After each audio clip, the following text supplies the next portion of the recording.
Supreme court ने deputy speaker की 3 अप्रैल की रूलिंग आईन के खिलाफ करार देकर कल अदम कर दी।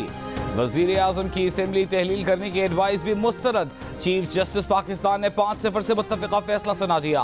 सुप्रीम कोर्ट ने कहा वजीर आजम आईन के पाबंद थे, वो सदर को असेंबली तोड़ने की एडवाइस नहीं कर सकते थे। कौमी असेंबली बहाल है, तमाम वजीर अपने ओहदों पर बहाल हैं। स्पीकर का फर्ज है कि इजलास बुलाए। सुप्रीम कोर्ट का स्पीकर को कौमी असेंबली का इजलास फौरी बुलाने का हुक्म। कहा 9 अप्रैल को सुबह 10 बजे से पहले तहरीक अदम एतमाद पर वोटिंग कराई जाए। कानूनी माहिरीन और सियासी कायदीन का कहना है कि यह किसी फर्द या जमात की नहीं बल्कि पाकिस्तान के आईन की जीत है।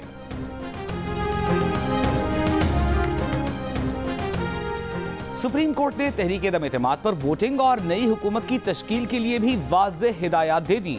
अदालत ने वक्त तक बताकर फैसले में लिखा कि तहरीक अदम एतमाद पर वोटिंग हफ्ते की सुबह 10 बजे से पहले कराई जाए। अगर तहरीक अदम एतमाद मंजूर हो जाए तो असेंबली नए वजीर आजम का इंतखाब करे। अगर तहरीक अदम एतमाद कामयाब न हो तो मौजूदा हुकूमत काम करती रहे। अदालत ने वाज़ेह तौर पर हुक्म दिया कि तहरीक अदम एतमाद पर वोटिंग के दौरान किसी रुकन कौमी असेंबली को वोट कास्ट करने से रोका नहीं जाए। तहरीक अदम एतमाद का अमल मुकम्मल होने तक इजलास मुअख्खर नहीं किया जा सकता।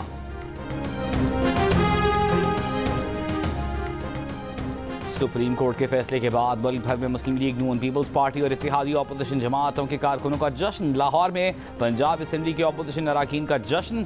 अज़मा बुखारी की क़यादत में तालियां बजाते रहे। कसूर में मुस्लिम लीग नून के MNA शेख साद वसीम के डेरे पर जश्न। दीगर शहरों में भी जगह जगह मिठाइयाँ तकसीम की गईं, जश्न मनाया गया। सुप्रीम कोर्ट के फैसले पर JUI के सरबराह मौलाना फजल रहमान ने आज मुल्क भर में यौम तशक्कुर मनाने का ऐलान कर दिया।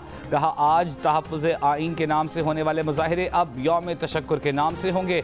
बिलावल भुट्टो जरदारी ने भी कारकुनों और आवाम को जमहूरियत की कामयाबी का जश्न मनाने की हिदायत कर दी।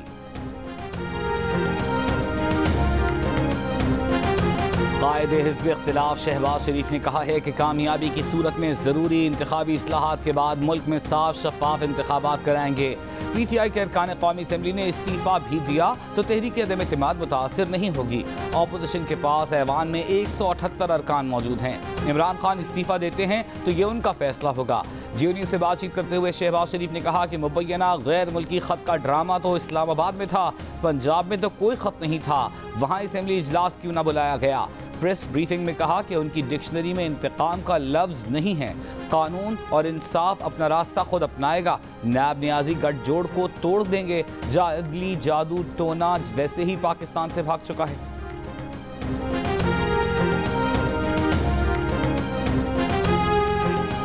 बिलावल भुट्टो जरदारी ने कहा है कि सुप्रीम कोर्ट के फैसले से आईन की जीत और सिलेक्टेड को शिकस्त हुई। इतना कहेंगे कि जमहूरियत बेहतरीन इंतकाम है।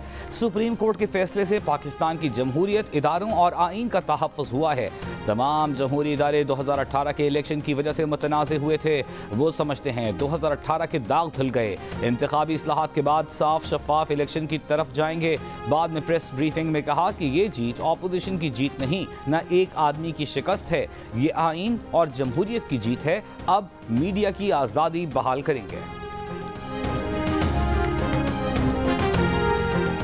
वज़ीर आज़म इमरान खान का आज कौम से खिताब का फैसला। आज वफाकी काबीना और पार्टी के इजलास भी बुला लिए। कहा कौम को उनका पैगाम है कि वो हमेशा पाकिस्तान के लिए लड़े हैं और पाकिस्तान के लिए आखिरी गेंद तक लड़ते रहेंगे।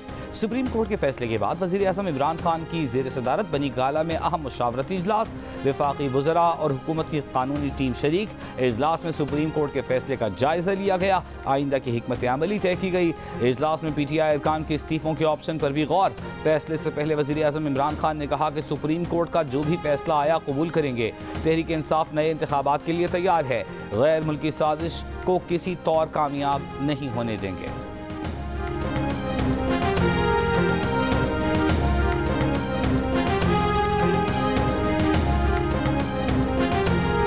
Chief election commissioner supreme court के तलब करने पर अदालत में पेश। चीफ इलेक्शन कमिश्नर ने कहा इलेक्शन कमीशन हर वक्त इलेक्शन कराने के लिए तैयार है। हल्का बंदियां करनी हैं, 6 से 7 माह चाहिए। उसके बाद इलेक्शन के लिए 3 माह चाहिए होंगे। पूरे मुल्क की हल्का बंदियां तब्दील होंगी। फाटा की 12 नशिस्तें खत्म और KP में जम हुई हैं। इलेक्शन कमीशन ने आज अपना इजलास भी तलब कर लिया। सुबह 10 बजे इजलास की सदारत चीफ इलेक्शन कमिश्नर खुद करेंगे।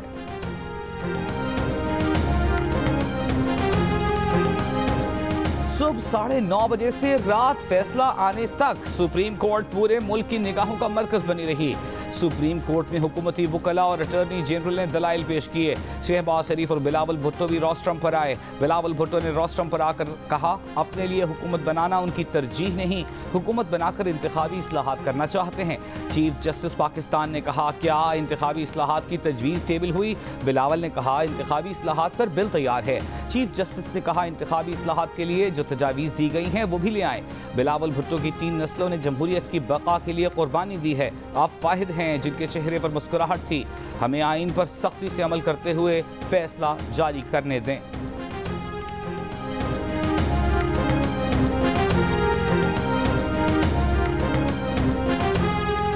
मुस्लिम लीग नून के सदर शहबाज शरीफ ने सुप्रीम कोर्ट में कहा कि सियासी इस्तेहकाम आइन के साथ ही मशरूत है। चीफ जस्टिस पाकिस्तान ने रिमार्क्स दिए कि रूलिंग को ख़त्म करके देखेंगे आगे कैसे चलना है।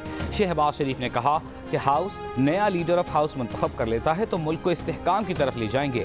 जस्टिस एजाजुल एहसन ने सवाल किया कि अदम एतमाद अगर कामयाब होती है तो असम्बली का दौरानिया क्या रहेगा। शहबाज शरीफ ने जवाब दिया कि अभी पार्लियामेंट का 1.5 साल बाकी है। इंतखाबी इस्लाहात लाएंगे जिनसे आज़ादाना और मुनसिफाना इंतखाबात हो सकें।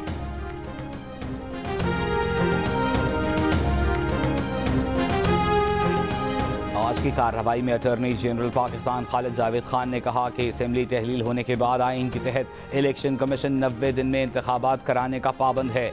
इलेक्शन कमीशन आइन से इन्हिराफ नहीं कर सकता।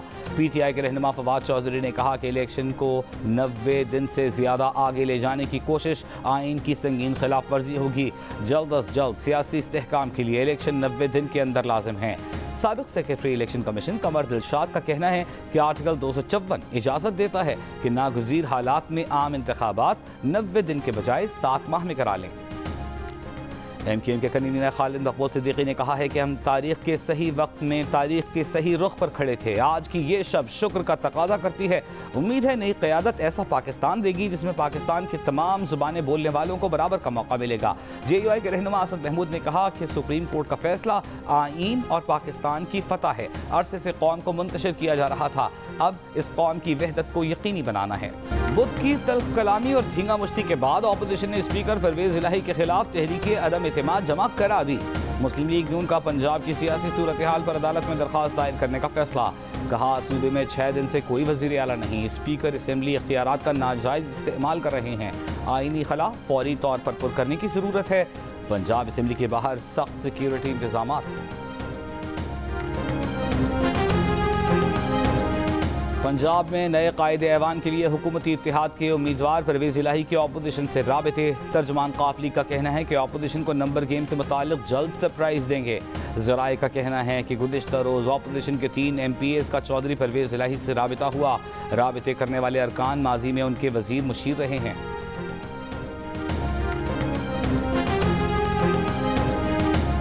मुस्लिम लीग काफ के सदर चौधरी शुजात हुसैन ने कहा है कि पंजाब असेंबली में जो हुआ इस तरह के वाक़यात असेंबलियों में होते रहते हैं। मौलाना फजल रहमान ने तोड़ फोड़ को जारहाना अंदाज में पेश किया। वो कौमी असेंबली में अपने वालिद से किया गया सलूक याद रखें। मुफ्ती महमूद को सीढ़ियों पर घसीटा गया था, वो जख्मी हुए थे। नून लीग के अरकान ने असेंबली के अंदर कीमती अशिया को तबाह बर्बाद कर दिया। जब तक हॉल की मरम्मत नहीं की जाती ऐवान इजलास बुलाने के काबिल नहीं।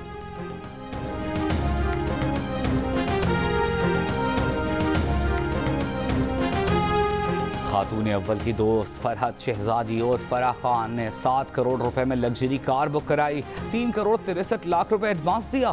फराह खान को ना कार मिली ना पैसे, मुल्ज़िम मुल्क से फरार हो गया।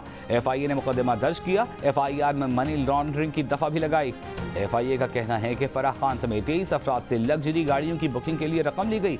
FIA के अलावा NAB भी मामले की तहकीकात कर रहा है।